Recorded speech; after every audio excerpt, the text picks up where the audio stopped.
होते हुए विराजमान हो जाएगी। तो बड़ी झीनी बारीक हंसी करते हुए ये कह रही हैं कि तू ही श्याम सुंदर से मिल ले। ऐसे प्रयास हो रहा, श्री ललिता जी चुप हुई और ललिता जी चुप होकर के फिर श्री प्रिया उनके चुबुक के ऊपर श्याम दो बिंदुओं को अंकित करती हुई, चुबुक के ऊपर मसी की दो बिंदु उनको अंकित करते हुए विराजमान। अब नंबर आया ठोड़ी का, प्रिया जी की ठोड़ी के ऊपर श्री ललिता जी ने उस समय श्याम बिंदु, इन दो बिंदुओं को अंकित किया। उनकी शोभा का वर्णन करेंगे और उनकी शोभा में भी फिर परिहास, एक एक चीज का श्रृंगार करती जा रही हैं, श्रृंगार करके गुदगुदाती जा रही हैं, फिर श्री राधा रानी उसका उत्तर देती हुई विराजमान हो रही है।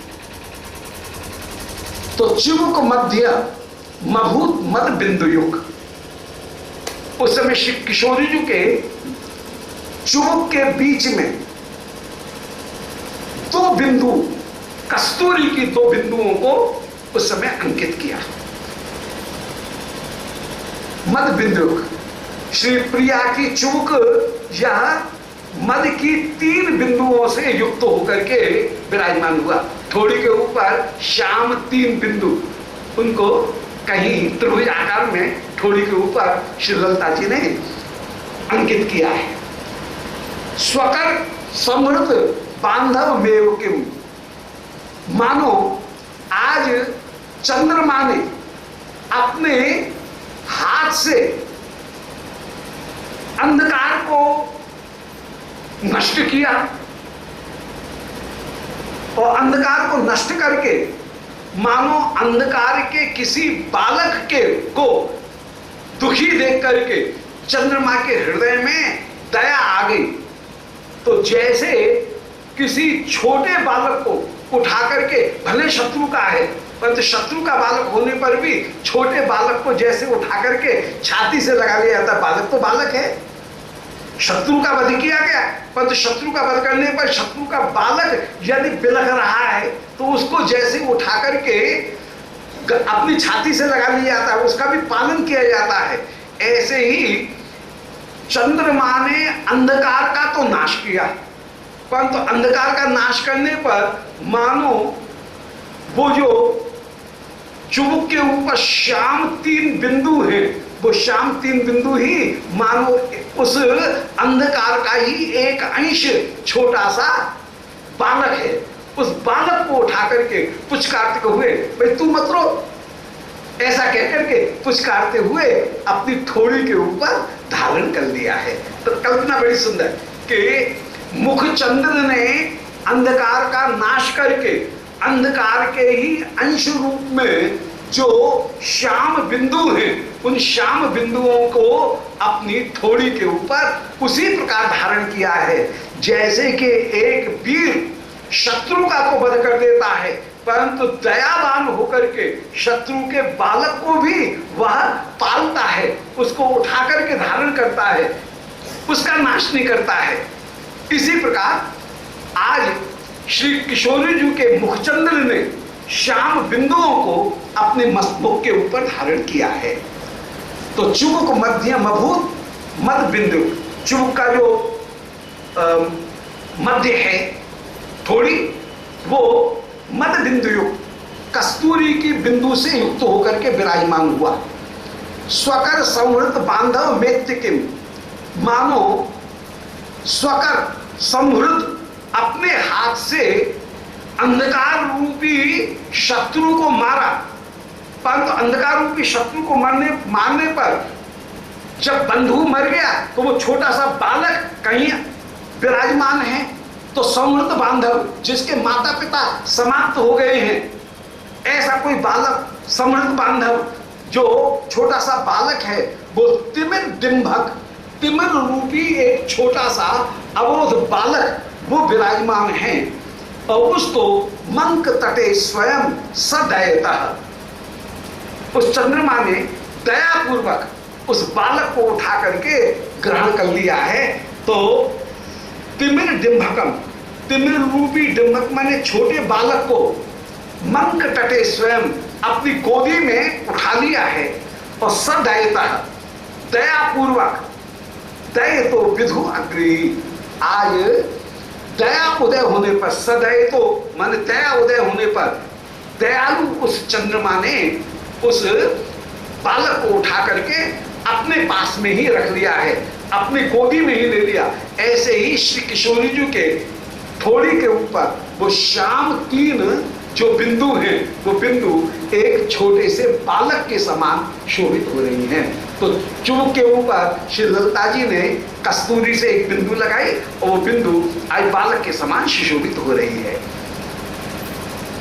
उसको देख करके श्री ललिता जी अब हंसी करती हुई कह रही हैं कि मधुरिमाब्धि भवास्य सुधा निधौ यदि कृष्ण रुचि पृषतांकिता तदवगम्य स कृष्ण इमं निजम स रसयन रसयन रमेन महु। श्री ललिता कह रही हैं कि मधुरिमाब्धि भवास्य सुधा निधौ, बोले मधुरमा का समुद्र रूप ये श्री राधिका का मुखचंद्र है। इस मुखचंद्र में ये श्याम बिंदुओं को अंकित देख करके यदि कृष्ण रुचि पृषतांकिता, ये कृष्ण रुचि माने श्याम वर्ण के जो चुबुक मैंने अंकित किए हैं, तदवगम्यो, इसको देख करके सकृष्ण इमं निजम सरसयन रसियन रमेन मुहु, श्री कृष्ण ये तो मेरी संपत्ति है, ऐसा विचार करते हुए अरे सखी जरूर तेरे साथ में तेरे प्रति आकृष्ट हो जाएंगे। बिंब ये है कि श्री प्रिया का मुख हो गया एक कमल, एक चंद्रमा, प्रिया का मुख है चंद्रमा, और उसमें काले रंग की कहीं नजर न लग जाए इसके लिए थोड़ी के ऊपर जो टीका लगाया गया है, 3 बिंदुएं जो अंकित की गई, नजर न लगे इसके लिए 3 बिंदु जो थोड़ी के ऊपर अंकित की गई, वे काले रंग के कस्तूरी से ललिता जी ने थोड़ी के ऊपर अंकित की। अब काला रंग है श्याम सुंदर का रंग, तो श्याम सुंदर उस थोड़ी को देख करके उन काले रंग के बिंदुओं को देख करके मन में विचार करेंगे, बोलो मेरी तो चिन्ह लग रही है, मेरी छाप लग रही है, ये मुख तो मेरी संपत्ति है। ये भाव, क्योंकि काला रंग जहां भी है वो तो मेरी संपत्ति है। जब मेरी संपत्ति है तो थोड़ी के ऊपर यदि 3 बिंदु विराजमान हैं तो ये मुख चंद्र मेरी ही संपत्ति है। ऐसा कहकर के अरे सखी श्याम सुंदर इस संपत्ति को अवश्य ही आदर प्रदान करते हुए विराजमान होंगे, इसलिए मैंने तेरी ठोड़ी के ऊपर ये 3 बिंदु अंकित कर दिए। भले इसी भाव को कहीं प्रकट कर रहे हैं कि मधुरमात भवास्य, चंद्रमा का जन्म किससे हुआ? बोले समुद्र से।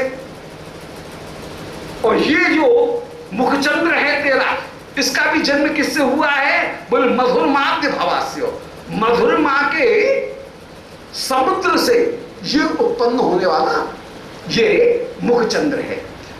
मधुरमा कहते हैं सब काल में जो सुखावह हो उसका नाम है मधुरमा, नित्य नूतन हो उसका नाम है रमणीयता, और जो दूसरे को अपने में डुबो ले उसका नाम है लावण्य।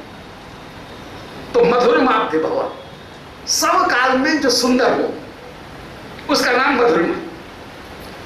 अब श्री प्रिया श्रृंगार धारण करके विराजमान हो तब भी सुंदर, श्रृंगार धारण नहीं किया हुआ है तब भी और सुंदर, कोई कम है क्या सुंदरता उस समय? मुख के ऊपर यदि मकर का है तब भी सुंदर, मकर का नहीं है तब भी श्रीमुख सुंदर, सब काल में सुंदर। तो मधुरमाब्धि भवास्य, ये मुखचंद्र नहीं है, मानो ये मधुरमा के समुद्र से उत्पन्न होने वाला है।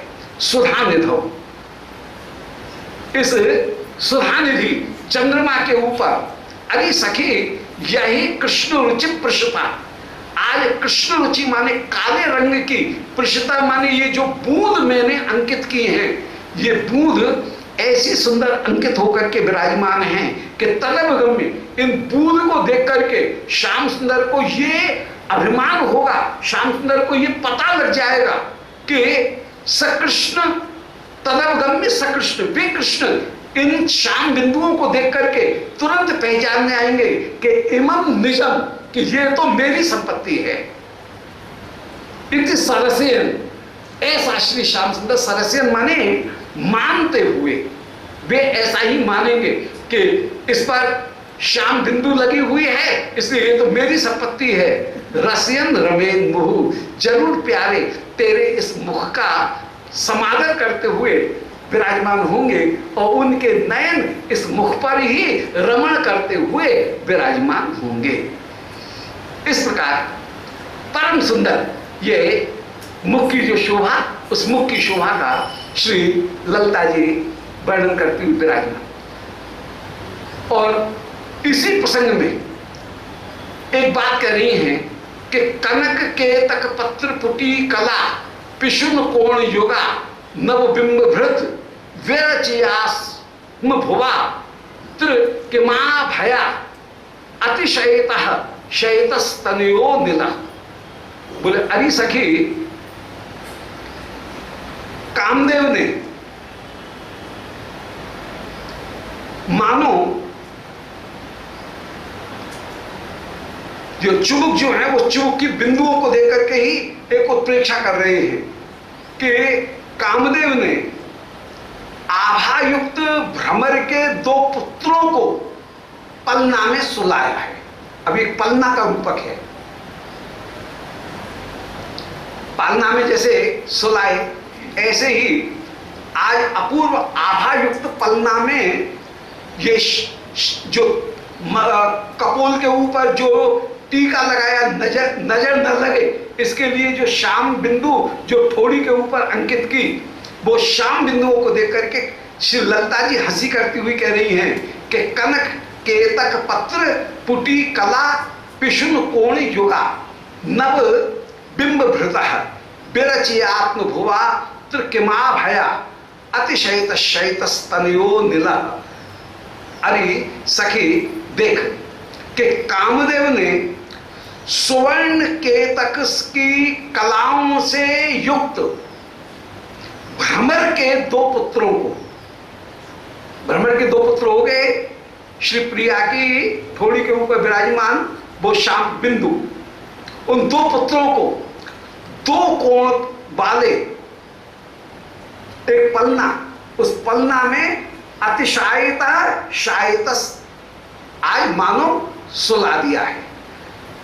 तो नीचे की पंक्ति से देखेंगे अतिशायत शयत स्तनयो लिना, अलिना तनय, अलिना माने किसी भोरे के, तनयो माने दो पुत्रों को अतिशायता कामदेव ने सुला दिया है। कहां सुला दिया है? अब ठोड़ी रूपी पलना के ऊपर। अब जो ठोड़ी है वो ठोड़ी बीच से तो दबी हुई है और दो छोड़ जो है ठोड़ी के वे उठे हुए हैं, तो बिल्कुल थोड़ी की जो शोभा है वो शोभा ऐसी लग रही है जैसे कि पालना होता है।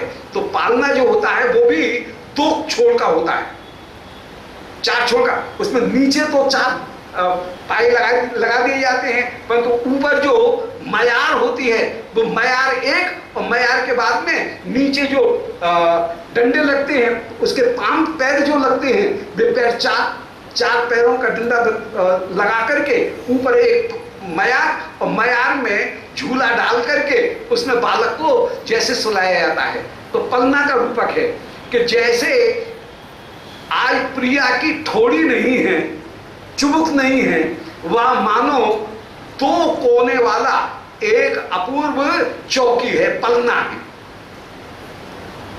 और उस पलना में बीच में जो काली बिंदु लगाई हैं वो काली बिंदु हैं भौरे के दो पुत्र, और उन दो पुत्रों को जैसे शयन करा दिया गया है। अब ये जो पलना है वो पलना भी बड़ा कलात्मक पलना है। कनक के तक पत्र पुटी, आज सोने के सुंदर जो केतक पत्र हैं, सोने के बना हुआ ये पलना है। केतक पत्र केतकी के पत्र के समान इसमें सुंदर कहावट हो रही है।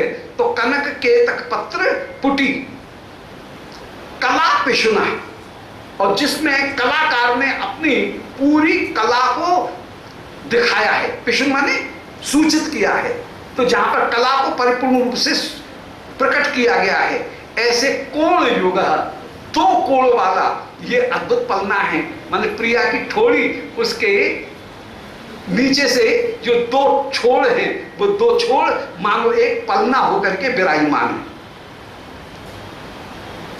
और उनमें कोण युगा नव बिंब भृता, और उसमें अधर बिंब जो है वो अधर बिंब भी अपूर्व रूप से शोभा को प्राप्त हो रहे हैं। ओठों की झलक भी उन थोड़ी के ऊपर अपूर्व रूप से पड़ रही है। विरचि आत्मभुवा, अब इस पलना की रचना कौन ने की है?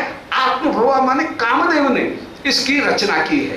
कोई दिव्य काम नहीं, मानो इसकी रचना की है। आत्मभुवा माने कामदेव, आत्मभुवा माने कोई दिव्य ब्रह्मा है। अब किशोरी जी की रचना करने वाला कोई दिव्य ब्रह्मा है, वो दिव्य ब्रह्मा लीला शक्ति ही कोई प्राणी, वो ये प्राकृत वाला ब्रह्मा नहीं। तो कोई आत्मभोग, आत्मभोग शब्द के दो अर्थ होते हैं। आत्मभोग माने कामदेव और आत्मभोग माने ब्रह्मा। तो कामदेव ही ब्रह्मा है, यहाँ पर श्रृंगार रस ही ब्रह्मा होकर के विराजमान। इस सबको नचाने वाला कौन है? बोले कृष्ण के नचाए, प्रेम गोपी के नचाए, आपने नाचा। सबको नचाने वाला वो ब्रह्मा ही होकर के विराजमान है। ऐसा कोई अपूर्व ब्रह्मा विराजमान है। उस ब्रह्मा ने आज परम सुंदर ऐसा एक पालना बनाया है, पुटी बनाई है। तो कनक केतक पत्र पुटी, जो पुटी बनाई है, पुटी माने पलना, वो जो पलना बनाया है, उस पलना में अतिशायितः शायितस्तनयो लिना, भ्रमर के दो पुत्रों को शयन कराते हुए विराजमान हो रहे हैं। ऐसी सुंदर शोभा हो रही है। संक्षेप में एक बार फिर कि कनक केतक पत्र पुटी, स्वर्ण के केतकी पत्रों के आकार की परम सुंदर एक पलना की ब्रह्मा, कामदेव रूपी ब्रह्मा ने, वो प्राकृत ब्रह्मा ने, कामदेव रूपी ब्रह्मा ने एक सुंदर पलने की रचना की, जिसमें कला पिशुना, जिसमें कलाओं का परिपूर्ण रूप से प्रकाशन किया गया है। ये पलना कैसा है? कोण युगा, ये ऐसी पुटी है, ऐसा पलना है जिसके दो कोण हैं, दो कोण वाला, और नव बिंब भृता, जिसमें नए बिंब परछाई, अपूर्व रूप से अधरों की परछाई, लालिमा, उन लालिमा भी जिसमें विराजमान है। ऐसी विरचिया आत्मभुवा, ब्रह्मा ने ऐसी पुटी की, ऐसे पलने की रचना की है। विरचिया आत्मभुवा अत्र किमो भया अतिशायितः, आज यहां पर दो कोण वाले इस पलने में किम आभया, जो आभा से, किमा भया, जो आभा से युक्त पलना है, इस पलना में अतिशायितः, उस कामदेव ने ही मानो अलिनः, माने किसी भ्रमर के तनयो शायितः, भौरे के दो पुत्रों को शयन करा दिया है, और थोड़ी के ऊपर दो जो श्याम बिंदु लगी हुई, वे श्याम बिंदुएं अपूर्व रूप से शोभा को प्राप्त होकर के विराजमान हो रही हैं। ऐसे उस थोड़ी की अपूर्व शोभा विराजमान हो रही है। ये थोड़ी की शोभा जरूर श्याम सुंदर को आकर्षित करेगी। ऐसे शिवप्रिया के श्री मुख उनका श्रृंगार हुआ। अब शेष जो श्रृंगार है वो शेष श्रृंगार का भी वर्णन करें। बोलो वृंदावन बिहारी लाल की, गोविंद जय जय गोपाल जय जय, गोविंद जय जय गोपाल जय जय, राधा गोविंद जय जय गोपाल जय जय, गोविंद जय गोपाल जय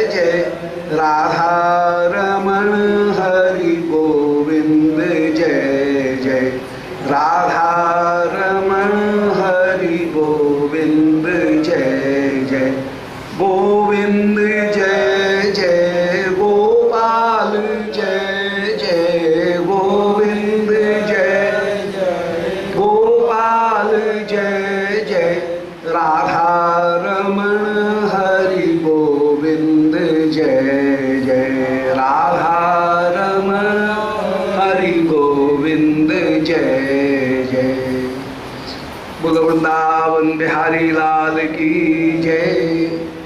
ओम नमो भगवते पुराण पुरुषोत्तमाय।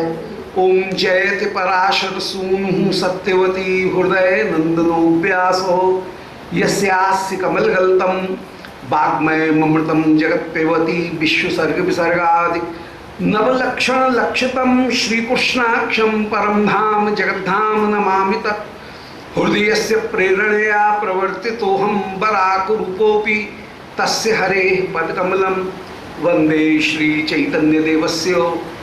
वन्देऽहं श्रीगुरोर्श्रीयुत्पदकमलं श्रीगुरून् वैष्णवांश्च श्रीरूपं साग्रजातं सहगण रघुनाथान्वितं तं सजीवं साद्वैतं सावधूतं परिजन सहितं श्रीकृष्ण चैतन्यदेवं श्रीराधाकृष्णपादान् सहगण ललिता श्रीविशाखान्वितांश्च आजानुलम्बित भुजौ कनकावदातौ संकीर्तनैकपितरौ कमलायताक्षौ विश्वम्भरौ द्विजवरौ युगधर्मपालौ वन्दे जगत्प्रियकरौ करुणावतारौ श्री राधा प्राणबंधो चरण कमलयोर्केश शेषादिगम्या या साध्या प्रेम सेवा वृच्चरित परई गाढ़ लौलैकलभ्या सास्यात् प्राप्तायां तां प्रथयत मधुना मानसी मत्स्य सेवां भाव्यां रागाध्वपान्थै ब्रजमनचलितं नैतिकं तस्य नौमि।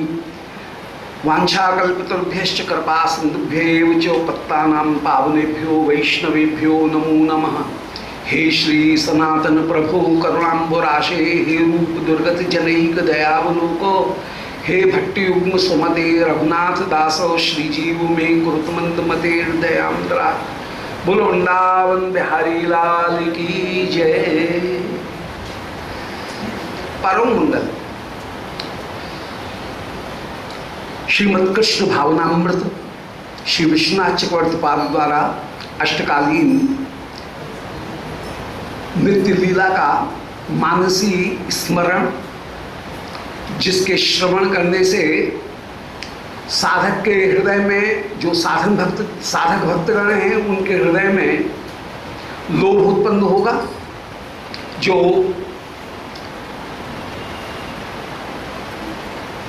साधन करते हुए भाव प्राप्त भक्तगण हैं, उन भाव प्राप्त भक्तगणों को भगवत सेवा करने में कहीं अपूर्व रुचि की प्राप्ति होगी भगवत सेवा करते हुए, और यथावस्थित देह में की गई जो सेवा वह श्री निकुंज सेवा के साथ में जो मूल सेवा है उस मूल सेवा के साथ में उपकरण की सेवा कहीं तादात्म्य ऐक्य प्राप्त करके विराजमान होगी इस लीला के अनुसार। और जो विरक्त साधक गण हैं वे मानसी सेवा करते हुए विराजमान होंगे। तो प्रारंभिक जो भक्तगण हैं उनमें लोभ का जन्म, जो भाव प्राप्त भक्तगण हैं उनकी सेवा की सुपुष्टि, उनकी जो उपकरण में ही सेवा कर रहे हैं दिव्य सेवा, उस दिव्य सेवा की कहीं श्री निकुंज मंदिर में सार्थक निकुंज मंदिर की सेवा के साथ में उस दिव्यमयी सेवा की अंतश्चिंतित सेवा के साथ में सामंजस्य, और जिनके पास में इस समय दिव्यमयी सेवा नहीं है, जो विरक्त होकर के विराजमान हैं, वे मानसी सेवा करते हुए श्री प्रियालाल की सेवा करते हुए वे उस माधुर्य का आस्वादन प्राप्त करेंगे। जो नृत्य पर गण हैं वो इस सेवा को करते हुए स्वतः ही विराजमान हैं। वे तो नृत्य परकर तो इस सेवा को कर ही रहे हैं, वे तो परम आनंद को प्राप्त कर रहे हैं। और उन नित्य परकरों में मंजरी गणों का जो आनंद है उस आनंद की कोई सीमा नहीं है। मंजरी गणों का आनंद सर्वोच्च रूप में विराजमान है, क्योंकि मंजरियों में कहीं भी किसी में भी निःसुख तो है ही नहीं ब्रजलीला में, और मंजरी में विशेष रूप से कभी भी श्री कृष्ण स्पर्श की कामना भी मंजरी गणों में कहीं नहीं है। कृष्ण स्पर्श की कामना भी उनमें कहीं नहीं है। निज सुख के लिए अपना अनुसंधान करते हुए निःसुख के लिए मंजरी कृष्ण स्पर्श की भावना कहीं है नहीं। अतः मंजरियों का जो सुख है वह सर्वोत्तम सुख होकर के विराजमान है। श्री विश्वनाथ चक्रवर्ती पाद ने कृष्ण भावनामृत के इस चौथे सर्ग में जहां श्रृंगार सेवा का वर्णन, श्रृंगार माधुर्य आस्वाद का वर्णन चल रहा है, श्री किशोरी जी के विभिन्न श्रृंगारों का वर्णन करते हुए जहां विराजमान हैं, वहां पर चार प्रकार के सोपान, चार सोपान स्थापित किए हैं। ये हम अभी देखते रहे हैं। सबसे पहले वर्णन करते हैं कि सखीगण श्री प्रिया जी को अमुक श्रृंगार धारण करा रही हैं। उनकी ठोड़ी के ऊपर श्याम बिंदु लगा रही हैं, या कपोल के ऊपर जो मकरिका हैं उनकी रचना कर रही हैं, या नासिका में गजमुक्ता धारण करा रही हैं, या मस्तक के ऊपर समर यंत्र, काम यंत्र उसका अंकन कर रही हैं, या ललाटका के ऊपर सुंदर ललाटका धारण कराती हुई विराजमान हो रही हैं, या श्रीमस्तक के ऊपर शीश फूल बैनी गूंथती हुई विराजमान हो रही हैं, मुक्त मंग उनको भरती हुई विराजमान हो रही हैं। तो सबसे पहले वर्णन करती हैं कि सखी ने ये श्रृंगार किया जो निकुंज मंदिर में हो रहा है। अब निकुंज मंदिर के श्रृंगार का वर्णन करके दूसरा जो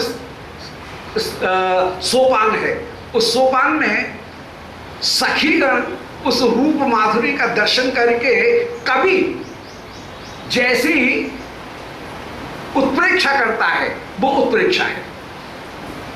तो उसी वस्तु को लेकर के उत्प्रेक्षा, पहले वस्तु का वर्णन, वस्तु के वर्णन के बाद में एक दूसरे पद्य में, आगे के आगामी पद्य में उत्प्रेक्षा या कल्पना, कैसी प्रिया जी की शोभा कैसी लग रही है, इसमें कोई नया बिंब कहीं प्रस्तुत करते हैं।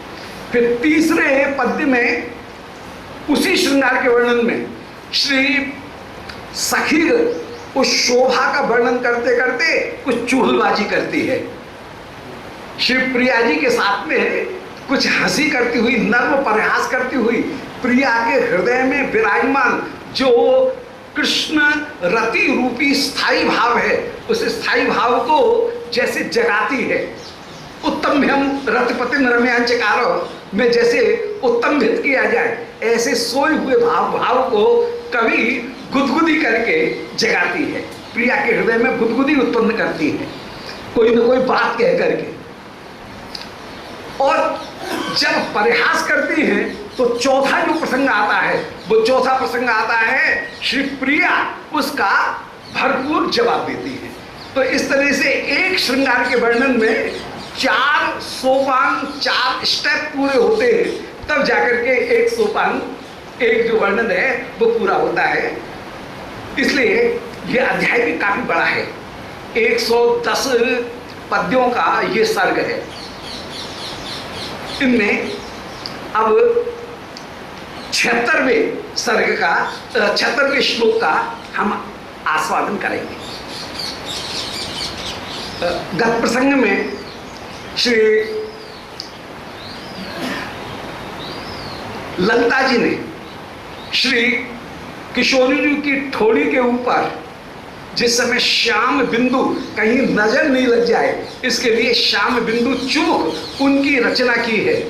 उस चुमुक को देख करके श्री ललिता जी कल्पना कर रही हैं, बोले मानो आज ऐसा लग रहा है कि